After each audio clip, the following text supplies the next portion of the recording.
Ibu, saudaraku yang terkasih, dimanapun berada, saya menyampaikan sebuah renungan singkat yang bertemakan saudara dalam kesukaran.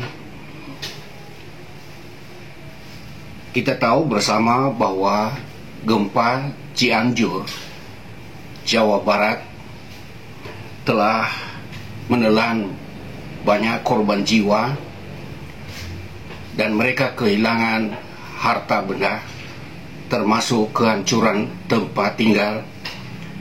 Melalui layar televisi kita bisa melihat bagaimana mereka tinggal di tenda-tenda darurat dengan keadaan yang sangat memprihatinkan. Saudara kita yang sedang mengalami bencana sangat berduka. Atas nama pribadi dan keluarga, saya mengucapkan turut berduka cita.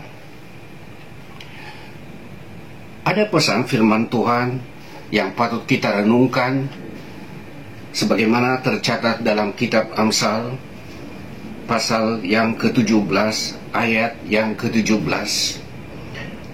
Seorang sahabat menaruh kasih setiap waktu dan menjadi seorang saudara dalam kesukaran. Saudara-saudara kita yang berada di wilayah Cianjur sedang berduka, sedang dalam kesukaran, dan mereka membutuhkan saudara-saudara yang dapat bertindak sebagai seorang sahabat yang memiliki empati atas kesukaran yang mereka alami. Dan apabila kita melakukan hal yang demikian, kita harus memiliki suatu pandangan yang baik bahwa apa yang kita lakukan itu sesungguhnya seolah-olah kita berbuat untuk Tuhan, karena kita melakukan apa yang Allah kehendaki. Dan itulah yang ditulis oleh Rasul Paulus dalam kitab Kolose pasal 3 ayat 23. Apapun juga yang kamu perbuat, perbuatlah dengan segenap hatimu, seperti untuk Tuhan dan bukan untuk manusia. Andai kata Bapak, Ibu, Saudara ikut berpartisipasi dalam meringankan beban saudara-saudara kita yang berduka di Cianjur, memang manusia yang membutuhkannya. Tetapi sikap hati kita bahwa apabila kita melakukan itu, kita sedang melakukan kehendak Allah. Maka sesungguhnya apa yang kita perbuat untuk Tuhan.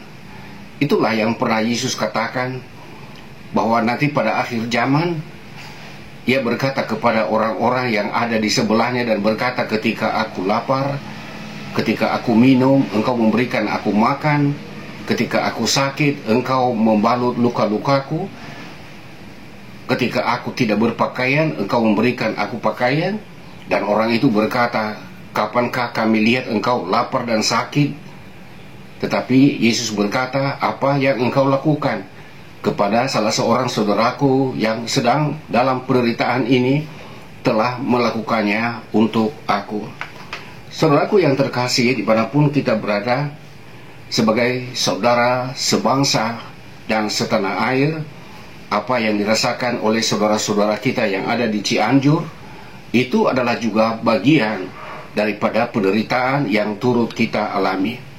Itulah sebabnya sebagai seorang saudara tentu harus memiliki rasa solidaritas, rasa empati. Dan rasa empati itu bisa kita wujudkan melalui doa agar saudara-saudara kita yang kehilangan anggota keluarga tabah, beroleh kekuatan dari Tuhan dan mengikhlaskan apa yang sudah terjadi. Kita berdoa supaya mereka yang sedang sakit, apalagi mereka yang mengalami patah tulang, dengan campur tangan Tuhan, mereka dapat segera dipulihkan. Dan mereka yang sedang mengalami kesulitan dalam kebutuhan sehari-hari, kiranya juga saudara-saudara kita sebangsa dimanapun berada turut berpartisipasi sebagaimana yang telah dilakukan oleh berbagai kelompok masyarakat dan instansi yang mengirimkan bantuan-bantuan yang diperlukan di sana.